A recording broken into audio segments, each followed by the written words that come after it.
الحمد سرمدا صلی علی حبیبک المصطفى اللهم صل علی سیدنا و اصحاب سیدنا و مولانا محمد مبارک وسلم وصلی علیہ رب اشرح لی صدری ویسر لی امری واحلل عقدۃ من لسانی یفقهوا قولی۔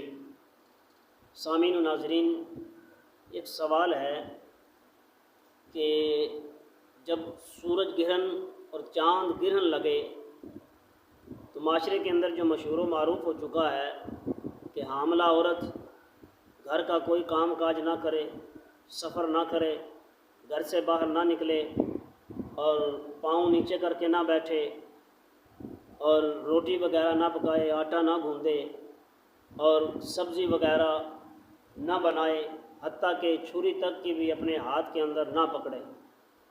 بھئی یہ دور جہالت کی باتیں ہیں، اصل بات کیا ہے؟ آؤ حضور کی بارگاہ کے اندر چلتے ہیں۔ میرے اور آپ کے لجپال آقا کریم آقا لا نبینا علیہ الصلوۃ والسلام کو اللہ تعالیٰ نے اولاد نرینہ عطا فرمائی۔ حضور امام الانبیاء صلی اللہ تعالیٰ علیہ وآلہ وسلم کو اللہ تعالیٰ نے بیٹا عطا فرمایا۔ آپ نے نام نامی اس میں گرامی رکھا ابراہیم۔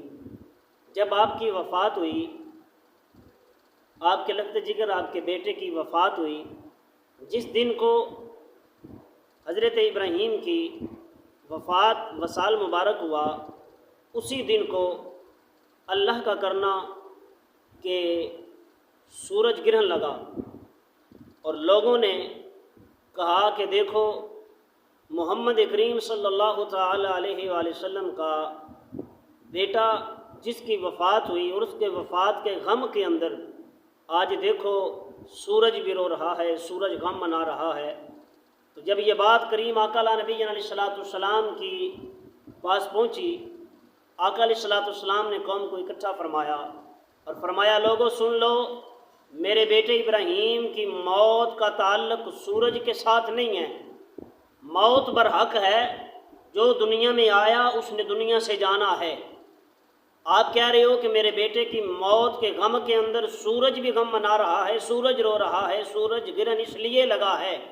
آقا علیہ الصلوۃ والسلام نے فرمایا میرے بیٹے کی موت کی وجہ سے سورج گرہن نہیں لگا، یہ سورج گرہن، یہ سورج کا گرہن لگنا، سورج اور چاند یہ اللہ کی نشانیوں میں سے ہے، ان کی نسبت اللہ کی طرف ہے، یہ اللہ کی نشانیوں میں سے ہیں۔ میرے بیٹے ابراہیم کی موت کا تعلق سورج کے ساتھ نہیں ہے، موت برحق ہے۔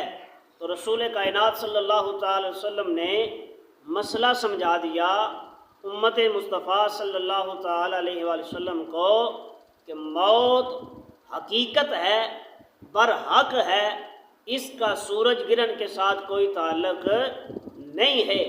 سورج کا گرہن لگنا، چاند کا گرہن لگنا یہ اللہ کی نشانیوں میں سے ہیں، یہ اللہ کی نشانیاں ہیں۔ اور جب سورج گرہن لگے، چاند گرہن لگ جائے تو ہمیں مسلمانوں کو کیا کرنا چاہیے؟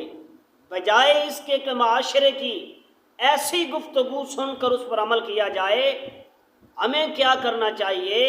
جب سورج گرہن لگ جائے، چاند گرہن لگ جائے تو ہمیں نماز کا اہتمام کرنا چاہیے، رجوع الی اللہ کرنی چاہیے، اللہ کی طرف متوجہ ہونا چاہیے، اللہ کے حضور قیام کرنا چاہیے، اس کے حضور رکوع کرنا چاہیے، اللہ کے حضور سر بسجود ہونا چاہیے، نماز کسوف کا اہتمام کرنا چاہیے اور قرآن کی تلاوت میں مصروف رہنا چاہیے، بجائے اس کے کہ گھر کی عورت ہو یا مرد، حاملہ عورت ہو یا اس سے علاوہ بچیاں ہوں، تو ہمیں کیا کرنا چاہیے؟ ہمیں نماز کا اہتمام کر کے درود پاک کو کثرت سے پڑھنا چاہیے، قرآن کی تلاوت کرنا چاہیے، اپنے رب کے حضور حاضر ہو کر اس کی بارگاہ کے اندر توبہ استغفار کرنی چاہیے۔ اللہ تعالیٰ کی بارگاہ میں دعا ہے اللہ تعالیٰ ہمیں دین حق کی سمجھ عطا